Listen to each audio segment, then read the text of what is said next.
Welcome to the podcast Living by Oak Values. My name is Robert and I host this podcast with my friend Gary. Join us today as we dive deep and share meaningful stories, discuss the values that help shape our lives. We will explore how we use these values to guide us through our life, shaping our decisions, relationships, and raising our kids. We are embracing a journey of personal growth, navigating our own path. We are committed to living by these values and passing them on to our children. We are thrilled to have you here today and can't wait to share our latest episode. Whether you're a longtime listener or just now discovering us, welcome. Join our Facebook community, Northman Legacy Crew, and feel free to introduce yourselves in the comment and let us know what topics you're most interested in hearing about. Check us out on the website, northmancoaching.com. Sign up with your emails for behind-the-scenes sneak peeks and exciting updates. We hope you enjoyed today's episode. Happy listening. In today's, we will be talking about confidence. Confidence is described as great faith in oneself or one's ability. A few of the bullet points that we're going to have for confidence are self-belief, resilience, positive influence, effective communication, openness to opportunities, leadership qualities, improved relationships, and personal growth. So if any of those sound like something that you want to work on, then confidence is your thing, guys. Overall, confidence is crucial for personal success, effective communication, and building strong relationships, making it a valuable trait in various aspects of life. All right, so let's start off with self-belief. Confidence fosters a strong sense of self-belief, enabling individuals to trust their abilities and make judgments. This assurance can lead to better decision-making and more risk-taking. So Gary, when did you become aware that you needed to believe in yourself? I think that as I have done this work on myself, this self-improvement journey that I'm on, I am now, when I first started the work, I was aware that I needed to have more confidence in the things that I was doing. And I think that's why I give up on a lot of things. I didn't believe in myself. There's no way that I could do this. Only someone better than me could do this stuff. As this journey continued, I got more belief in myself. And now I know that whatever I put my mind to, I can do. I also know that there are things that I cannot do. And I am not afraid to admit that. When did you start realizing that you needed to believe in yourself? I was always a pretty confident kid. However, I didn't necessarily need to have more confidence in myself from other people, as it was confidence that I could do it myself. My own confidence. Sometimes I did rely on other people to tell me, yes, you can do that. It's easy enough for you to do. And in my own head, I wasn't confident. Had to learn in my head, I can do it. I'm not dependent on somebody else telling me it's easy enough. I can do. Do you recall the shift or the moment that you realized that you did believe in yourself? No, I don't remember the shift actually. Gotcha. I don't recall mine either, but I do know like I said earlier, there was a time when I didn't believe in things that I was doing and I just quit. Looking back, it's, like I said, I couldn't give you the exact date, but I know that the things that I do now, I don't stop unless I don't stop. That's it. I just don't stop. There's been a few things that I did it because somebody else was confident in it. I was like, I'm not 100% confident in myself in doing this. And a good example was 75 Hard. I didn't really want to take it on, but I took it on because somebody else was telling me this is the best way to do it. And as I was in it and I kept tripping over stuff, I was like, I just don't have what it takes at the moment to do this program. And so I had to have confidence in myself to say, hey, I understand. I'll pick it up when I have more time, more concentration to do it in the future. Yeah. Okay. I actually think that 75 Hard course is really related to our next bullet point, and we'll get to that shortly. But on what you had just said, or similar, I guess, the one thing that I did that I shouldn't have done, because I didn't believe in myself. I took someone else's word for it, and I don't know if it would be better now or not, but I made some poor investments a few years back. I did some crypto and some other stocks, and I lost all my money. But if somebody said, this would be a good idea, you'll become a millionaire overnight. And that sounds nice. So I was like, all right, let's do it. And I'm not a millionaire, and many overnights have passed. But now that I believe in myself, I will, if I see a stock, or I probably won't mess with crypto anymore, but if I see a stock that I think is going to do something good, I will consider it. I'll do some research and consider it. I won't jump in blindly on someone else's thoughts or whatever. Bring up a great point, and there's a joke that we found that goes with it. It says, I named my eraser confidence because it gets smaller after every mistake I make. And It's a good thing. it is actually kind of true. It Yeah. is like as you become more confident, you become more confident. Yes. The smaller your eraser gets, the more confident you become. It's a good thing I got that Texas size eraser. So our next bullet point is resilience. Confident individuals are often more resilient in the face of challenges. They are more likely to view setbacks as opportunities for growth rather than as failures. I also call setbacks setups because I feel like a setback to me is nothing more than seeing the challenge that I need to get over or get through, if you will. Does that make sense or no? Yeah, tell us more. That's just it. Like, so instead of, I've said it a million times in the other podcasts with my car this week, but I don't know when we're going to air this, so it won't be this week anymore. But I could take, my plumbing and my car and all that and call them setbacks. I mean, they're definitely financial setbacks, but they're also set ups. Now I know that maybe I should maintain my car a little better. Now I know that I should have maybe a bigger emergency fund for when stuff goes wrong. And that has nothing to do with personal growth, but it's a good lesson on life, to have that extra, emergency fund or do the proper maintenance on your vehicle. I'm not gonna lie. When it comes to vehicles, I'm lazy. So that's how I take setbacks and turn them into set ups. Because anything that goes sideways in your life, you can be the victim or you can turn it around and make it a setup so you know what you need to do in the future to avoid that problem again. So, Rob, do you consider yourself a resilient human being? Yes, I do now. Yeah. And has it always looked that way to you, or have you improved on your resilience? In the past, no, I wasn't resilient. I would cry, and bicker, and complain, and things didn't go my way. I would, but now I am much more resilient. I take it. There's a Asian saying, "Bend in the wind, be like the wheeze." I have no idea. Sorry. I'm gonna have to look it up now. But the whole resilience thing goes back to what you were talking about earlier with that 75 hard. Am I right or wrong? I've never done 75 hard, but I feel like I did look into it, and it's about resilience. It's about if you can't do it today, you're going to do it again. You're going to try your best to do it again tomorrow and the next day for 75 days, I think, right? Is that how it goes? Yeah. So I think that teaches you, and please correct me if I'm wrong, but I believe that 75 hard teaches you not only resilience, but also discipline. Yes. And once you conquer those, theoretically, you should live a pretty smooth life because you have the discipline you need and you're resilient.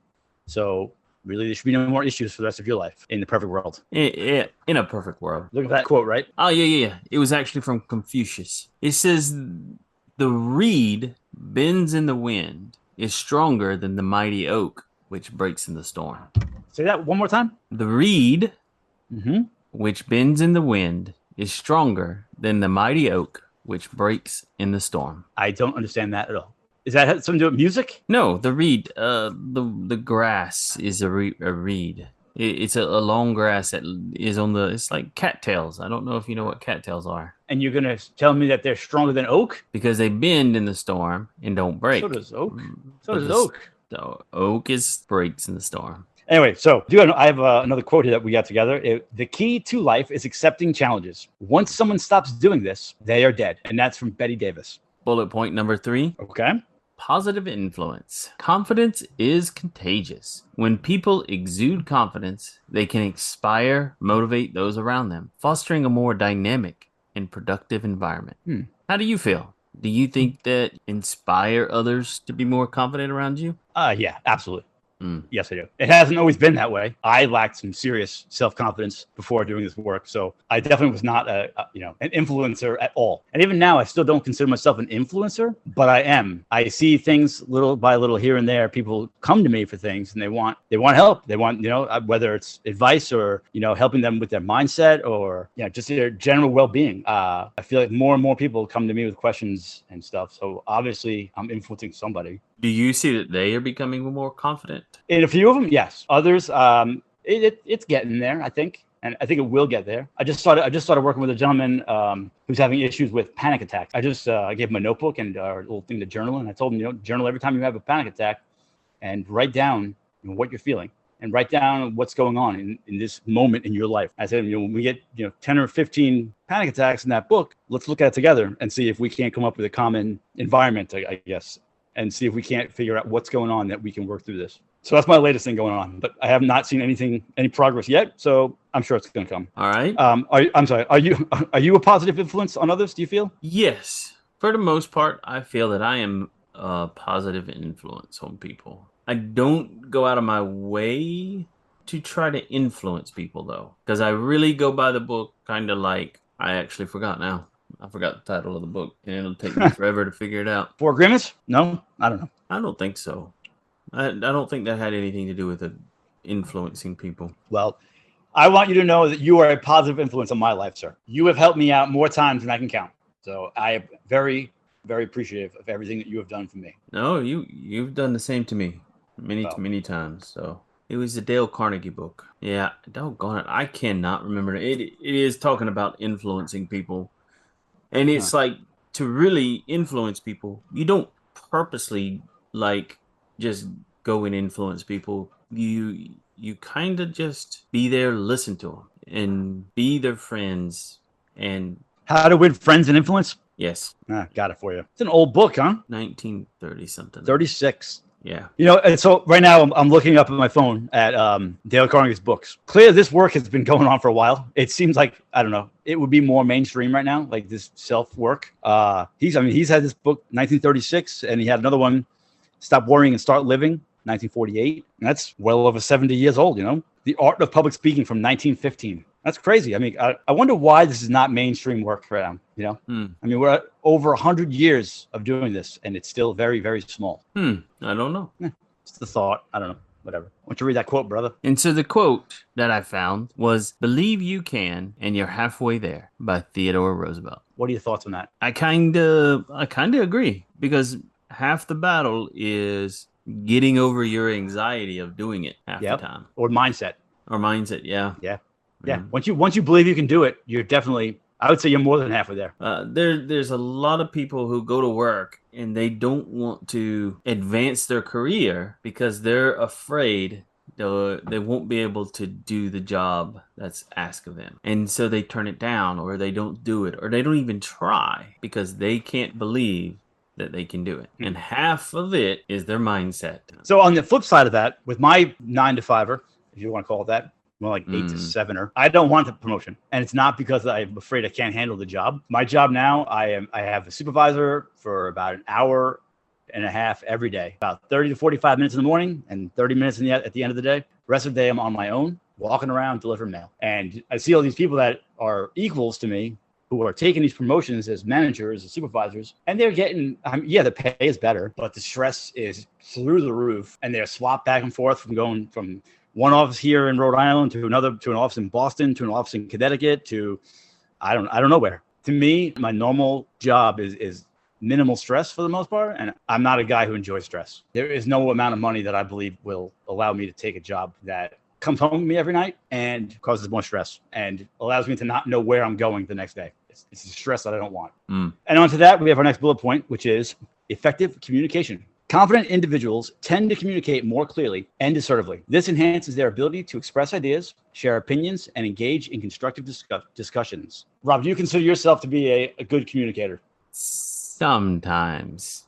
I don't necessarily have the vocabulary to be truly an effective communicator. And I'm working on that, though. Is that a story in your head, or is that legit? Is that real? I stumble on words I know how to that there is a better word, and I'll stumble. Why is it you stumble on these words that you know them? Well, I don't know the words, but I know there's another word to explain what I'm trying to express. I only ask you why you say this because I knew this woman back in the day. This is so lame or such a small thing in the world, but was taught by her mother, I guess. The meal that we eat that we call pizza is actually called pizza with an R at the end. Even though it's not spelled with an R, that's what she always called it pizza. And she taught her daughter the same thing. So whenever I was around both of them, they're talking about pizza. I'm like, oh, it drove me nuts. But it has nothing to do with confidence, education, or lack of. It's just that's how she was taught by her mother, and she taught her daughter that.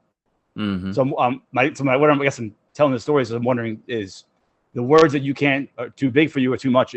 Were you taught differently, do you think? Or is it a confidence issue? I don't know that it's a confidence issue. I think it's just my lack of vocabulary words. I mean, because you could be the most confident guy in the whole world. If I'm the one that raised you and taught you all the words are the wrong words, but you're still confident, you're still going to be a confident man. Just no one's going to know what the hell you're talking about. Yeah. So what can you do to become a better communicator? Well, in my case, I need to start using better words. How do you do that, though? I don't even know how to do that. Start reading more books. Got words in it that I don't necessarily know all the words that in books that I read. I think it was Albert Einstein, and I might be wrong, who says when you can explain something to a 6-year-old or Mm-hmm. a kid Mm-hmm. at a kid's level, then you know more about it than you could if you could explain it at a college degree level. Okay. I get that. I might have misquoted that completely, but that was the gist of the That's the whole. gist. I got you. So do you, and I've told several people this before, when you watch TV with your daughter, do you put the subtitles on? Yes. Okay. Because reading the subtitles while watching a movie or a TV show definitely helps you strengthen your vocabulary. Oh, I didn't know that. I mean, I believe it does because they use bigger words and you can watch the movie and see how they're using them in what context. And you can also, you're reading at the same time that they're talking. So it's kind of like, I'm pretty sure I've said it before, but I like to listen to an audiobook at the same time that I'm reading it. It's like someone reading to me. And I think I get more out of it that way. So when I watch TV, I put the subtitles on and it allows me to read what they're saying, but also hear it and see how, in what context they're using those words. That's a pretty cool idea. So this episode is brought to you by Northman Coaching and their Oak Value cards. Are you looking for a little boost in motivation and self-improvement? If so, then check out our Oak Value cards and empower yourself with our motivational and insightful core value cards. Enter promo code CONFIDENCE for 20% off your order. And so the next bullet point, openness to opportunities. Confidence encourages individuals to pursue new opportunity and challenges. It allows them to step up out of the comfort zone and explore new experiences. So, Gary, have you ever been stuck in your comfort zone? Yes, I have. Ah. You know, it's funny that you say that because I think I get there a lot. And you actually called me out on it the other day. You know that? Did I? You did. We started the legacy page, the crew page, and you were like, man, you get so excited over this new stuff. And it's like, once I get comfortable in what I'm doing, I want something different. Unfortunately, the downside of that is when I want something different or more, I stop doing what I'm doing. So like I was posting every day on our website, and then that something went wrong there with the website, and I just stopped. And I was kind of frustrated. And then we started the crew page, and I was like, boom, all over, invited everybody into the world, and I'm posting, and I'm like, all right, I need to relax. But yeah, that's my only issue. I want to be able to step out of my comfort zone and grow, but also still do the things that I was doing before to maintain the work that I'm doing. So, do you think doing this podcast is stepping outside of your comfort zone? At the moment, I'm going to tell you no. It was absolutely in the beginning, and that's why we have been playing around with formats, different things to, number one, make it more appealing to all the listeners, and number two, to keep ourselves interested. I think definitely not out of my comfort zone today. The first episode and the first 5 or 6 were definitely out of my comfort zone. When something's outside of your comfort zone, what do you do to help push yourself and get through that discomfort? I keep moving. I keep pushing. Usually I'll call you if I have a question or need help with the direction I'm going, I guess. But yeah, I will either call you or someone else, or I'll just keep pushing. Because usually I don't do anything that I don't already have some kind of a vision for. So once I know we need to do something else and I have the vision, like for instance, the group page, you set that up because I didn't know how to do that. When it was time to do that, I said we should do that. And then I said, no, you should do that because I don't know what I'm doing. And once you did it, I was ready to move forward and do what I had to do to help out. How about you? Can you tell me a time that, actually don't tell me time. Have you ever been stuck in your comfort zone?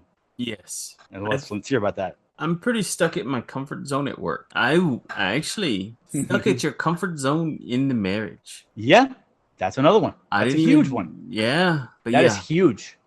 Stuck in the comfort zone. And then when I got thrown out of the tree, I realized I had to learn how to fly. I don't know how to pay bills. Yeah, maybe. Yeah, that's that was my biggest fear. I'm like, I don't know how to pay the bills. I can make the money. I can't pay the bills. I don't know how to do that. In fact, I was just having a talk with the neighbors earlier today about, we didn't mention the word comfort zone, but we were talking about being in a relationship. You're just kind of losing yourself. Whether it's not being true to who you are, or if it's gaining weight or whatever. All right.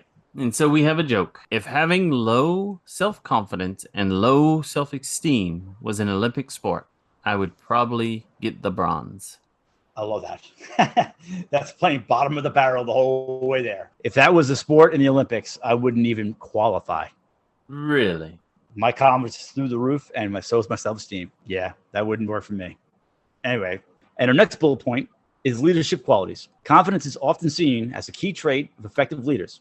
It helps in gaining the trust and respect of others, making it easier to lead and influence teams. I have to agree with this statement, just as a leader and as a man who is very confident now, I can see the difference in how I was to how I am now. And confidence is definitely a key trait to being a leader. I don't know any leaders that are not confident. Maybe one, but I'll leave that out. Anyway. Next bullet point, improved relationships. Confidence contributes to healthier relationships. It allows individuals to assert their boundaries and express their needs while also opening up to listening and understanding others. So how did you use confidence in your relationship? I'm so glad that you were asking me these questions right now, because since I've been doing this work and gaining my confidence and all that good stuff, like my last relationship, which didn't work out, but it was probably, if not the best, one of the best relationships I ever had because of my confidence. I was so confident that she became confident, and we were able to set boundaries together. That's awesome. And yeah, it was really, we had some deep conversations and we knew each other's boundaries. It was definitely a healthy relationship, but unfortunately she did cross the boundary at some point. At the end, it was something that couldn't be overlooked. Looking back at the whole relationship as a whole, it was one of the better because of the confidence that we both had, not only in ourselves, but in each other. So how about you? And are your relationships improved since this work started, or? I didn't have boundaries before this work. I probably couldn't even tell you what boundaries was before this work, besides the boundary of my fence in the yard. But having the confidence to have boundaries and express what's going on is very attractive. It takes a little bit more effort and you have to rethink about it. It's very helpful that you can discuss these things in a relationship, but you also have to be open to accept their boundaries and listen to their needs. That's what is the flip side to the coin. So yeah, absolutely. I can agree with that. But on that note, I want to say, if you're not putting any effort, is it really worth it? I mean, if you can think about one thing in your life that you don't put any effort into, is it something that you're proud of, or that you enjoy doing, or that you're growing in? Good question. I just feel like everything I do, I feel like I put effort into it. I mean, I'm trying to think of things that I don't put any effort into. I got nothing. You kind of hit our second bullet point, or next bullet point.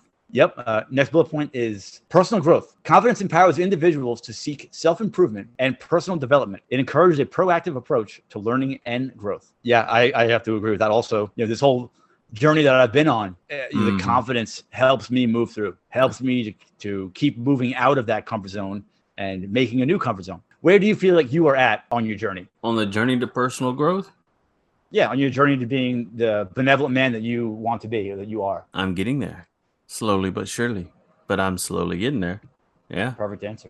But I was waiting for that answer from you. Oh, I'm slowly getting there, because will you ever be there? Probably. Can you ever stop this car and be like, I'm done, I'm out, I'm here? Yeah. No, I can't. Yeah, you're right. Yeah. I can't. It's never going to be done. This is a journey of a lifetime. It's done the day you die, and then this growth journey that you're on takes on a new name, and it's called your legacy. Yes, exactly. And legacy is key. I mean, I hope to God when I'm gone, people remember me for being the authentic, amazing human being that I think I am. So, and we have a quote for the day. Last quote for the day is, as soon as you trust yourself, you will know how to live. And that's from Johann Wolfgang von Goethe. It goes back to that last quote almost. Yep. Once you believe that you can do it, you're halfway there. Yes. And as you trust yourself, you will know how to live. And it's so, actually, I have something that I want to add to that. So I'm a surfer, and I quit surfing when I got married or started dating my wife. Why? I have no idea. But since my divorce, I've gotten back into it. The first time I got back out on the waves, it all came rushing back to me. And I remember that I don't know what I'm doing. And you can see it. I remember nosediving right to the bottom of the ocean, taking in so much salt water, it wasn't even funny. But once I cleared my head, got back out there and did it again and again and again. Now when I go out there, I trust myself. I know the waves that I can handle. I know the situations around me, and I trust myself. And therefore, not trying to brag or anything, but I have far less mistakes now that I make, if that makes sense. Like, I don't wipe out as often. I still wipe out, I'm not gonna lie, but I'm a lot better at it now. I'm actually better now than I was 25 years ago because I trust myself. And I don't think I really ever trusted myself. And to the listeners, if you would like to go further or deeper on this topic, of confidence. Reach out to us. We want to know you and hear your powerful story. Chat with us or connect with us by booking your free session on our website, northmancoaching.com. And folks, that's a wrap on today's episode. And of course, thank you all out there for listening. We're so glad that you could join us today. And if you enjoyed today's episode, please don't forget to subscribe to our podcast, Living by Oak Values. And if you feel generous, leave us a review. It really helps us out and keeps these conversations going. For more updates and exclusive content, join our Facebook group, Northman Legacy Crew. Follow us on YouTube and TikTok, or visit our website, northmancoaching.com. We'll be back next week with another exciting episode that you don't want to miss. Until then, keep discussing your values, embracing the journey, take care, and stay authentic.